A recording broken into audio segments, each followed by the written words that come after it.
Alright, welcome to the channel, and some interesting news has popped up today in a bunch of different publications. Square Enix sells off Western studios and IPs, including Tomb Raider and Deus Ex, to the Embracer Group for just $300 million. Obviously, saying just $300 million sounds a bit ridiculous, and it truly is, but when you think about how much Sony purchased Bungie for, and how much Microsoft purchased Activision for, with some of the IPs the Embracer Group are getting, $300 million is a bit of a steal. Those that don't know, the Embracer Group was previously known as THQ Nordic. For a few years, they've been going around purchasing different studios and different kind of media like board games and comic book studios to grow their portfolio.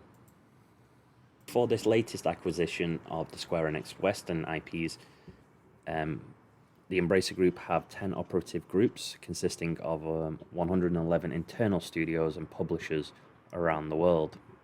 Some of the studios that they own are things like Deca Games, Gearbox Entertainment, Koch Media, that's Deep Silver, Saber Interactive, THQ Nordic. So the article I'm reading from is from Eurogamer.net. And it says that Square Enix has sold off its Western studios and over 50 IPs to the Embracer Group for just $300 million. The sale is set to go through in September this year. Now means Embracer will own Crystal Dynamics, the studio behind the Tomb Raider reboot, The Rise of Tomb Raider, and most recently, The Avengers.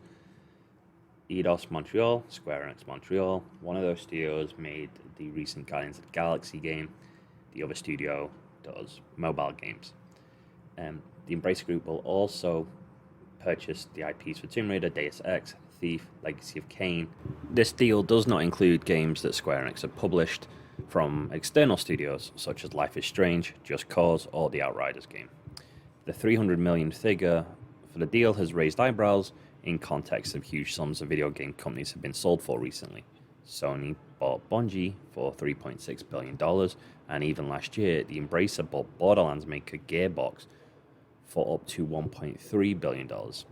An analyst is saying that Square Enix is doing this deal because of underperformance over a number of titles in their Western studios, with Square Enix's biggest growth recently coming from Japan-made mobile games, such as the re-release of the original Final Fantasies onto Google Play, and MMOs, definitely is Final Fantasy XIV.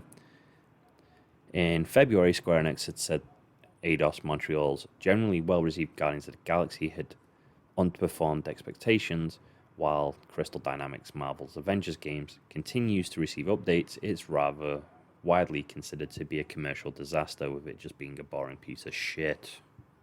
This being Square Enix 2022, the studio that borders the joys that are Babylon Fall, if there's 4 or 5 players still are playing that, as well as the very Final Fantasy Origins chaos, they said they're going to be launching new businesses by moving forward with investments in blockchain, AI, and the cloud. What do you think of this purchase by the Embracer Group, and what IPs are you looking forward for them to bring back or make new games for? Thank you very much for paying attention to this video. I'll see you next time. Game over.